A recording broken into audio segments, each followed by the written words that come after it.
जय श्री राम, जय श्री बालाजी महाराज। बजरंग बाण का पाठ करते वक्त कुछ सावधानी बहुत जरूरी है, नहीं तो कुछ ऐसा होने लग जाएगा जिससे आपकी समझ से बाहर होगा। बजरंग बाण कहते हैं कि शीघ्र फल कलयुग में देता है बजरंग बाण। अगर आपका कोई कार्य बनता नहीं है और आप निराशावर्धक हो जाते हो या शत्रु आपके ऊपर हैवी हो जाता है, तो बजरंग बाण का आज एक ऐसा प्रयोग भी बताऊंगा जिससे आपके कार्य शीघ्रता से पूर्ण हो सकते हैं और शत्रु का बैंड भी बच सकता है। सबसे बड़ी बात यह है कि बजरंग बाण का पाठ करते वक्त कुछ गलतियां नहीं करनी होती हैं। अगर व्यक्ति वो गलतियां करता है तो बजरंग बाण का दुरुपयोग आपके ऊपर भी होने लग जाएगा, उसका जो प्रभाव है आपके ऊपर होने लग जाएगा। ऐसी कौन सी वो गलतियां होती हैं, किस प्रकार की गलतियां होती हैं, आज की वीडियो में सारी जानकारी आपको प्राप्त हो जाएगी। अगर आप हनुमान जी के भक्त हो तो वीडियो को 10 लोगों तक जरूर शेयर करना और चैनल को सब्सक्राइब करना। देखिए, बजरंग बाण कहते हैं कि बजरंग बाण जो है प्रभु की कृपा का प्रताप है। कहते हैं कि जय हनुमंत संत हितकारी, सुन लीजिए प्रभु अर्ज हमारी, जन के काज विलंब न कीजिए, आतुर दुही महासुख लीजिए। हे संतों के हित करने वाले देवता, हे हनुमान जी महाराज, हम आपसे प्रार्थना करते हैं हमारे कार्य को मंगल में कर दीजिए। और इस बजरंग बाण के माध्यम से अगर कोई शत्रु हमारे प्रति दुर्व्यवहार रखे बैठा है, गलत सोच रखे बैठा है, तो आप उन्हें स्तंभित कर सकते हो, रोक सकते हो। आप प्रभु राम के वरदान के अनुसार जो है इस कार्य को पूर्ण करने में सक्षम हो। बजरंग बाण आपके लिए कार्य करता है 101%, क्योंकि बजरंग बाण जो है, अगर आपके ऊपर कोई नकारात्मकता है, गंदी शक्ति है, मैली शक्ति है आपके शरीर के ऊपर, या कोई तंत्र क्रिया आपके ऊपर हुई हुई है, या कोई आपके ऊपर जो है लगातार वार करने का प्रयास कर रहा है, तो बजरंग बाण के अंदर जो मंत्र है वो बड़ा काम करता है। जैसे बजरंग बाण का एक मंत्र है ना, उसके अंदर ओम चम चम चम चम चपल चललता, ओम हनु हनु हनु हनुमंता, ओम हाक हाक दिति कपि चंचल, ओम सम सम सम प्राणे कलदल। ये मंत्र जो है बड़ा प्रभावशाली है। अगर आप एक कपूर को गाय के घी में भिगोकर पीले रंग की सरसों रखकर पान के पत्ते के ऊपर इस मंत्र का जाप करके अपने घर में अगर उस मंत्र के प्रकाश दोगे ना, तो उस मंत्र का जाप करते हुए प्रकाश दोगे, तो आपके घर में नकारात्मकता जो है कुत्ते की तरह दौड़ती हुई बाहर भागेगी। घर में नकारात्मकता नहीं टिक सकती है बजरंग बाण का कंटिन्यू जाप करने वाले। लेकिन बजरंग बाण का दुरुपयोग कैसे होता है? जैसे कई लोग जो है बजरंग बाण का पाठ करते हैं तो वो बोलते हैं कि मैं हमारे शरीर के अंदर ही हलचल होने लग गई है और बजरंग बाण के अंदर शपथ दे रखी है। तो बजरंग बाण आपके साथ जो है कब जो है उसका कुप्रभाव आपके ऊपर पड़ता है। सबसे पहली बात, अगर आप बजरंग बाण का पाठ कर रहे हो और किसी का बुरा करने का प्रयास कर रहे हो अपनी तरफ से, उसने व्यक्ति ने आपका बुरा नहीं किया और आप अपनी तरफ से बुरा करने का सोच रहे हो कि उसका बुरा हो जाए, तो ये भावना आपने कभी अपने अंदर धारण नहीं करनी है, नहीं तो बजरंग बाण का साइड इफेक्ट आपको ही होने लग जाएगा। बजरंग बाण हमेशा क्रोध वक्ष पड़ा जाता है। कभी भी देख लेना आप, जय हनुमंत संत हितकारी, सुन लीजिए प्रभु अर्ज हमारी, मतलब संतों के हितकारी हैं हनुमान जी।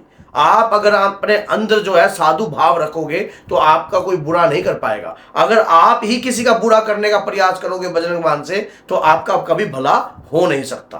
अब कहते हैं कि उसमें राम जी की सौगंध है, इन्हें मारो तो शपथ राम की, राखू नाथ मर्यादा नाम की। किन्हें मारने की बात हो रही है ये जानने का विषय है। भूत प्रेत पिचास, ये डाकनी शाकनी, जो भी तंत्र, मैला तंत्र, कुपित वायु, गंदी एनर्जी जो कि हमारे परिवार, हमारे कारोबार या किसी भी प्रकार से हमारे घर में नकारात्मकता फैला रही है, इन्हीं चीजों को मारने की बात हो रही है यहाँ पर कि इन्हें मार तो ये शपथ राम की, राखू नाथ मर्यादा राम की। हे प्रभु, इन चीजों से मैं लड़ नहीं सकता और आप इनका जो है नाश कीजिए, इनका संहार कीजिए, मुझे शक्ति प्रदान कीजिए।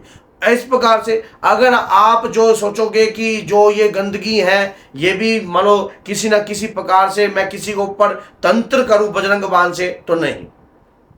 बजरंग बाण आपके हित करने के लिए है आपका, और इसमें शपथ का कोई भी बड़ा वो नहीं है। शपथ प्रेतों को मारने के लिए है कि हाँ भी जो गंदी चीजें हैं उनका संहार करने के लिए, ताकि हे प्रभु उनका भी संहार कीजिए, वो किसी भी योनि में है उनका संहार हो जाए। अब उसके बाद होती है क्या होती है कि बजरंग बाण, अगर आप सोचते हो कि मीट दारू या इस प्रकार की चीज़ों से चलाया जाता है तो कभी नहीं चलता है। कभी भी ऐसा प्रयोग करना भी मत, उसका जो है दुरुपयोग आपके ऊपर ही जो है नुकसानदायक होगा। कई बार आप सोचते हो कि हम ये कार्य बजरंग बाण का अगर पाठ कर रहे हैं तो इस प्रकार की कार्य विधि का प्रयोग हो सकता होगा, तो कभी नहीं। अगर जो व्यक्ति बजरंग बाण का कंटिन्यू पाठ करता है और उसके दौरान इस प्रकार की चीज़ों का सेवन करता है तो उसका कुप्रभाव जो है उसकी बॉडी पर ही पड़ने लग जाएगा। और ये बात याद रख लेना, आपकी बॉडी पर ही उसका प्रभाव आपको महसूस होने लग जाएगा, जो कि आप कहोगे कि अचानक आपका सिर भारी, शरीर भारी, ये चीज़ें होने लग जाएंगी तो आपको लगेगा कि पता नहीं क्या हो रहा है, क्योंकि आप किसी गलत चीज़ों का सेवन कर रहे हो और उस साक्षात दिव्य पाठ कर रहे हो। उस पाठ के अंदर एनर्जी इतनी है कि आपके शरीर में जिस प्रकार आप गंदगी का सेवन कर रहे हो और उस पाठ को आप जाप कर रहे हो तो आपके शरीर के अंदर जो है गड़बड़ी मच जाएगी।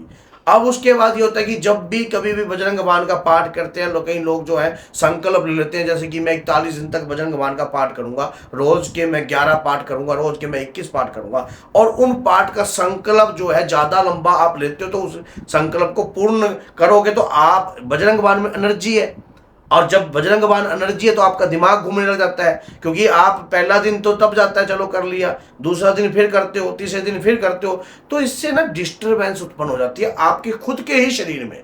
तो आप जितना अन्न उतनी रोटी खा लेते हो जितना पचा सकते हो, अगर जरूरत से ज्यादा लोगे तो आपका ही नुकसान होने लग जाएगा। इसलिए बजरंग बाण का जो पाठ है आपको नॉर्मल रूप से करना चाहिए। आपको जैसे कि रोज के 3 पाठ, सिर्फ 1 पाठ, 2 पाठ, इस प्रकार से, और सुबह शाम कर सकते हो आप।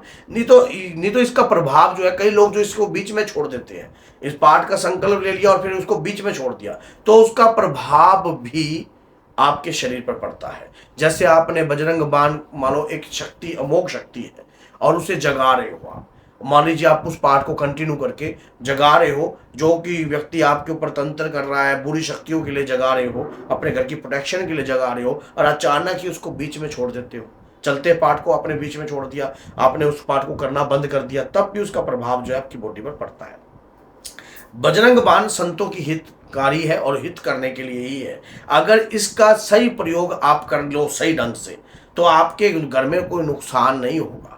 आपको कपूर के साथ, पीली सरसों के साथ, जो विधि मैंने शुरू में बताई है, पान के पत्ते पे रखकर मंगल शनि अगर इस प्रकार का भोग लगाकर आप घर में करते हो, घर के नकारात्मकताएं घर में पनपती नहीं है, और आप बजरंग बाण पढ़ते हुए भी उस ज्योति को अपने घर में पूरी जगह घुमा सकते हो। जय हनुमंत संत हितकारी, सुन लीजिए प्रभु अर्ज हमारी, जन के काज विलंब न कीजिए, आतुर दोही माँ सुख दीजिए, जैसे समझिए जैसे सुर सावधन। और इसी प्रकार से जब आप इस प्रकार से जब पाठ करोगे ना, उसका एनर्जी का प्रभाव आपके ऊपर महसूस होने लग जाएगा। घर के अंदर जो नकारात्मकता है वो भागेगी, घर में शुद्धिकरण होगा, और बजरंग बाण के तो अनगिनत लाभ है, लेकिन अगर सही तरीके से समझकर किया जाए। अब कई लोगों के मन में ये संदेह रहता है कि बजरंग बाण में शपथ है तो ये नहीं करना चाहिए। नहीं, ऐसा नहीं है। अगर आपके घर में कष्ट है, आपके घर में दिक्कत है, आपके घर में प्रॉब्लम है, काफ़ी लंबे समय से ये प्रॉब्लम चल रही है और आप उस प्रॉब्लम को झेल रहे हो, सहन करने की कोशिश कर रहे हो कैसे न कैसे, तब आप इस पाठ को नॉर्मल रूप से आप कर सकते हो। उससे आपका कोई भी नुकसान नहीं है, सभी आपका बेनिफिट ही होगा। तो इसलिए अगर आपको ये वीडियो अच्छी लगी और आप हनुमान जी के भक्त हो तो 10 लोगों तक इस वीडियो को जरूर शेयर कीजिए, ताकि सामने वाला व्यक्ति भी लाभ उठा सके। तो बोलिए जय सीताराम, जय माता।